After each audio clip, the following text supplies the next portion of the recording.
The Alchemist by H.P. Lovecraft. High up, crowning the grassy summit of a swelling mount whose sides are wooded near the base with the gnarled trees of a primeval forest, stands the old chateau of my ancestors. For centuries its lofty battlements have frowned down upon the wild and rugged countryside about, serving as a home and stronghold for the proud houses whose honored line is older even than moss-grown castle walls. These ancient turrets, stained by the storms of generations and crumbling under the slow yet mighty pressure of time, formed in the ages of feudalism one of the most dreaded and formidable fortresses in all France. From its machicolated parapets and mounted battlements, barons, counts, and even kings have been defied, yet never has its spacious hall resounded to the footsteps of the invader. But since those glorious years all is changed. A poverty but little above the level of dire want, together with a pride of name that forbids its alleviation by the pursuits of commercial life, have prevented the scions of our line from maintaining their estates in pristine splendor, and the falling stone of the walls, the overgrown vegetation of the parks, the dry and dusty moat, the ill-paved courtyards, and toppling towers without, as well as the sagging floors, the worm-eaten wainscots, and the faded tapestries within, all tell a gloomy tale of fallen grandeur. As the ages passed, first one, then another of the four great turrets were left a ruin, until at last but a single tower housed the sadly reduced descendants of the once mighty lords of the estate. It was in one of the vast and gloomy chambers of this remaining tower that I, Anton, last of the unhappy and accursed Counts of Dessy, first saw the light of day 90 long years ago. Within these walls and amongst the dark and shadowy forests, the wild ravines and grottos of the hillside below, were spent the first years of my troubled life. My parents I never knew. My father had been killed at the age of 32, a month before I was born, by the fall of a stone somehow dislodged from one of the deserted parapets of the castle, and my mother having died at my birth, my care and education devolved solely upon one remaining servitor, an old and trusted man of considerable intelligence, whose name I remember as Pierre. I was an only child, and the lack of companionship which this fact entailed upon me was augmented by the strange care exercised by my aged guardian in excluding me from society of the peasant children whose abodes were scattered here and there upon the plains that surround the base of the hill. At the time, Pierre said that this restriction was imposed upon me because my noble birth placed me above association with such plebeian company. Now I know its real object was to keep from my ears the idle tales of the dread curse upon our line that were nightly told and magnified by the simple tenantry as they conversed in their hushed accents in the glow of their cottage hearths. Thus isolated and thrown upon my own resources, I spent the hours of my childhood in poring over the ancient tombs that filled the shadow-haunted library of the chateau, and in roaming without aim or purpose through the perpetual dust of the spectral wood that clothed the side of the hill near its foot. It was perhaps an effect of such surrounding that my mind early acquired a shade of melancholy. Those studies and pursuit which partake of the dark and occult in nature most strongly claimed my attention. Of my own race I was permitted to learn singularly little, yet what small knowledge of it I was able to gain seemed to depress me much. Perhaps it was at first only the manifest reluctance of my old preceptor to discuss with me my paternal ancestry that gave rise to the terror which I ever felt at the mention of my great house.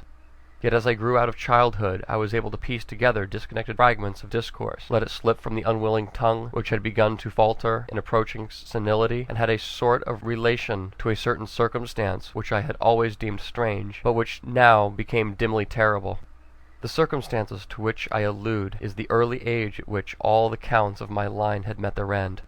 Whilst I had hitherto considered this but a natural attribute of a family of short-lived men, I afterwards pondered long upon the premature deaths, and began to connect them with the wanderings of the old man, who often spoke of a curse which for centuries had prevented the lives of the holders of my title from much exceeding the span of 32 years. Upon my 21st birthday, the aged Pierre gave to me a family document which he said had for many generations been handed down from father to son, and continued by each possessor. Its contents were of the most startling nature, and its perusal confirmed the gravest of my apprehensions. At this time, my belief in the supernatural was firm and deep-seated, else I would have dismissed with scorn the incredible narrative unfolded before my eyes. The paper carried me back to the days of the 13th century, when the old castle in which I sat had been a feared and impregnable fortress.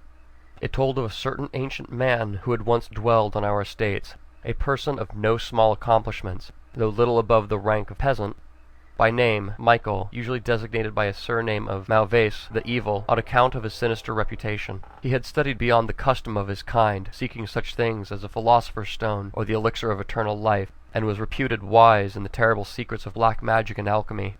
Michael Malvaise had one son named Charles, a youth as proficient as himself in the hidden arts, who had therefore become called Le Sorcerer, or the Wizard. This pair, shunned by all honest folk, were suspected of the most hideous practices. Old Michael was said to have burnt his wife alive as a sacrifice to the devil, and the unaccountable disappearance of many small peasant children was laid at the dreaded door of these two. Yet through the dark natures of the father and son ran one deemingly ray of humanity. The old man loved his offspring with fierce intensity, whilst the youth had for his parent a more than filial affection. One night the castle on the hill was thrown into the wildest confusion by the vanishment of a young Godfrey, son to Henry, the Count. A searching party, headed by the frantic father, invaded the cottage of the sorcerers, and there came upon old Michael Malvaise, busy over a huge and violently bouldering cauldron. Without certain cause, in the ungoverned madness of fury and despair, the Count laid hands on the aged wizard, and ere he released his murderous hold, his victim was no more. Meanwhile, joyful servants were proclaiming the finding of young Godfrey in a distant and unused chamber of the great edifice, telling too late that poor Michael had been killed in vain. As the Count and his associates turned away from the lovely abode of the alchemist, the form of Charles Le Sorcerer appeared through the trees. The excited chatter of menials standing about told him what had occurred, yet he seemed at first unmoved at his father's fate. Then, slowly advancing to meet the Count, he pronounced in dull yet terrible accents the curse that ever afterward haunted the house of C. "May never a noble of thy murderous line survive to reach a greater age than thine," spoke he, when suddenly leaping backwards into the black woods, he drew from his tunic a phial of colorless liquid, which he threw into the faces of his father's slayer as he disappeared behind the inky curtain of the night. The Count died without utterance and was buried the next day, but little more than 32 years from the hour of his birth. No trace of the assassin could be found, though relentless bands of peasants scoured the neighboring woods and the meadowland around the hill. Thus time and the want of a remainder dulled the memory of the curse in the mind of the late Count's family, so that when Godfrey, innocent cause of the whole tragedy, and now bearing the title, was killed by an arrow whilst hunting at the age of 32, there were no thoughts save those of grief at his demise. But when, years afterwards, the next young Count, Robert by name, was found dead in a nearby field of no apparent cause, the peasants told in whispers that their seigneur had but lately passed his 32nd birthday when surprised by early death. Louis, son to Robert, was found drowned in the moat at the same fateful age, and thus down through the centuries ran the ominous chronicle, Henris, Robert, Antonius, and Armand, snatched from happy and virtuous lives when little below the age of their unfortunate ancestor at his murder. That I had left at most but 11 years of further existence was made certain to me by the words which I had read.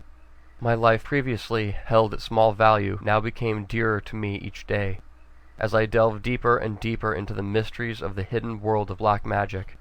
Isolated as I was, modern science had produced no impression upon me, and I labored, as in the Middle Ages, as rapt as had been old Michael and young Charles themselves, in the acquisition of demonological and alchemical learning. Yet read as I might, in no manner could I account for the strange curse upon my line. In unusually rational moments I would even go so far as to seek a natural explanation, attributing the early deaths of my ancestors to the sinister Charles Le Sorcier and his heirs. Yet, having found upon careful inquiry that there were no known descendants of the alchemist, I would fall back to occult studies, and once more endeavor to find a spell that would release my house from its terrible burden. Upon one thing I was absolutely resolved. I should never wed, for, since no other branch of my family was in existence, I might thus end the curse with myself. As I drew near the age of 30, old Pierre was called to the land beyond. Alone, I buried him beneath the stones of the courtyard about which he had loved to wander in life. Thus was I left to ponder on myself as the only human creature within the great fortress, and in my utter solitude my mind began to cease its vain protest against the impending doom, to become almost reconciled to the fate which so many of my ancestors had met. Much of my time now was occupied with the exploration of the ruined and abandoned halls of the towers of the old chateau, which in my youth fear had caused me to shun, and some of which old Pierre had once told me had not been trodden by human foot for over 4 centuries. Strange and awesome were many of the objects I encountered. Furniture, covered by the dust of ages and crumbling with the rot of long dampness, met my eyes. Cobwebs in a profusion never before seen by me were spun everywhere, and huge bats flapped their bony and uncanny wings on all sides of the otherwise untenanted gloom. Of my exact age, even down to days and hours, I kept a most careful record, for each movement of the pendulum of the massive clock in the library told off so much of my doomed existence. At length I approached that time which I had so long viewed with apprehension, since most of my ancestors had been seized some little while before they reached the exact age. Of Count Henry at his end, I was every moment on the watch for the coming of the unknown death. In what strange form the curse should overtake me I knew not, but I was resolved at least that it should not find me a cowardly or passive victim. With new vigor I applied myself to my examination of the old chateau and its contents.